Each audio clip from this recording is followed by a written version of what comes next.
नियोजित शिक्षक लगातार अपने हक की लड़ाई लड़ते हुए नजर आए हैं और इस बार राजकर्मी के दर्जे के लिए उनको एग्जाम देना पड़ेगा और वो भी ऑनलाइन मोड में होगा। आपको बता दें 2 पाली में एग्जाम होगा। तो लगातार जो चेंजेस आ रहे हैं जिसकी वजह से नियोजित शिक्षक काफी परेशान है। वहीं बीते दिनों ये भी बोला गया था कि कोई भी संघ में उनका नाम नहीं होना चाहिए। तो जो चेंजेस आ रहे हैं बिहार में, बहुत सारी चीजें देखने को मिल रही है। उसी बीच पे हम बात करने के लिए आए हैं बिहार माध्यमिक शिक्षक संघ के महासचिव शत्रुघ्न प्रसाद सिंह से।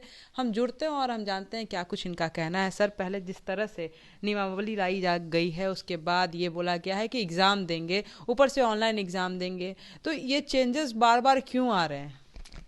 देखिए, जो नियमावली आई तो पहली बार जब से नीतीश सरकार 2006 में आई गई, फिर गई, तो पहली बार इन्होंने हितबद्ध वर्ग से सुझाव मांगा कि आपकी सेवा में हम परिवर्तन करेंगे, आपकी बेहतरी के लिए आपको नियोजित से सरकारी बनाएंगे।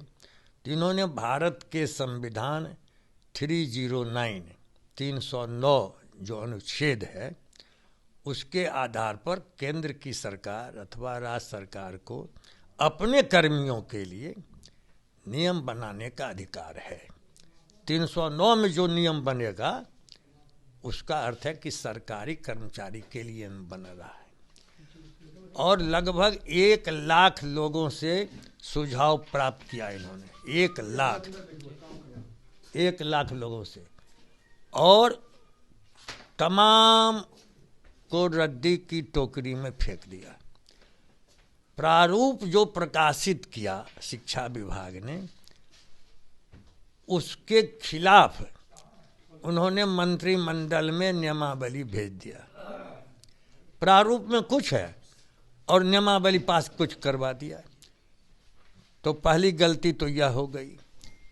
दूसरी भयंकर गलती, जब हम लोग कह रहे थे कि हम बिहार लोक सेवा आयोग की परीक्षा नहीं देंगे, बाद में मुख्यमंत्री जी ने कहा कि नहीं, हम मामूली परीक्षा लेंगे और सबको राजकर्मी का दर्जा दे दें।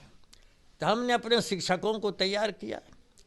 चलिए, बिहार लोक सेवा आयोग की परीक्षा तो हम लोगों ने नहीं दी, अब मामूली परीक्षा माननीय मुख्यमंत्री कर रहे हैं तो उनकी घोषणा का सम्मान करना चाहिए।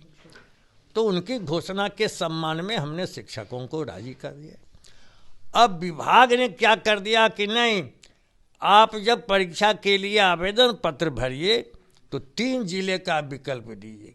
आप अपने घर में हैं, महिला हो या पुरुष, आपको घर में रहने नहीं देंगे।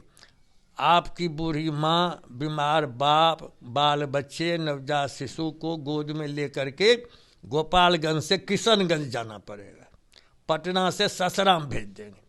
आपको स्थिर होकर के हम बच्चों को पढ़ाने नहीं देंगे। और इतना ही नहीं, यदि 3 जिले का आपको चॉइस के मुताबिक नहीं मिलेगा तो रेडमाइजेशन, माने जहाँ तहाँ हम तबादला कर दें।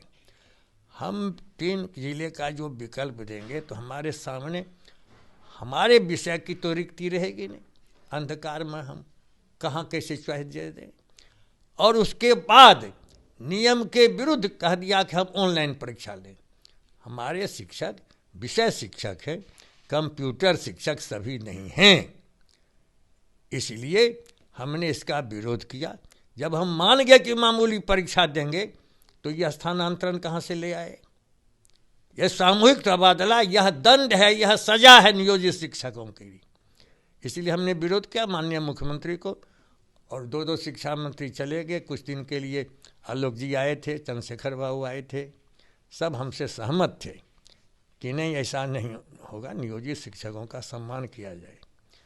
मूल जो विसंगति थी वह तो दूर हुई ही नहीं। 10 साल, 20 साल, 30 साल की प्रोन्नति का कोई प्रावधान हुआ ही नहीं। साफ साफ कुछ नहीं इस पर लिखा हुआ। 8 साल 8 साल 8 साल लिख दिया। हमने तमाम सुझावों को दिया है, लेकिन सरकार के आने और जाने में ध्यान नहीं दिया गया।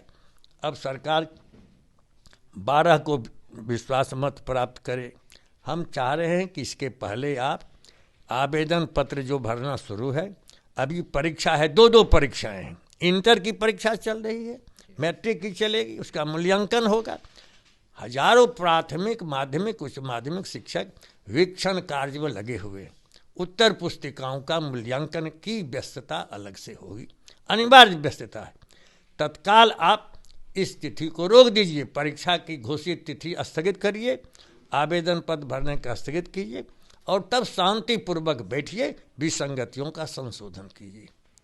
सर, तो एक कहीं ना कहीं उनको डराया भी जा रहा है कि अब संघ से नहीं जुड़ सकते हैं।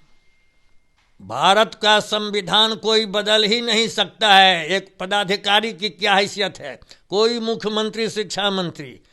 सर्वोच्च न्यायालय का फैसला है कि आर्टिकल 19 में हमारा मौलिक अधिकार है, संघ संगठन हम बनाएंगे। और अभी तुरंत माननीय उच्च न्यायालय ने बबीता चौरसिया के मामले में सरकार के आदेश को क्वैश कर दिया, निरस्त कर दिया कि संघ संगठन ये चलाएगी और सरकारी शिक्षिका भी रहेगी।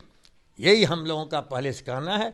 हम तमाम शिक्षकों से अनुरोध कर रहे हैं कि वो घबराएं नहीं। हम सरकार से जो मांग कर रहे हैं वाजिब मांग है, कानूनी मांग है, न्याय संगत मांग है, सरकार को मानना पड़ेगा।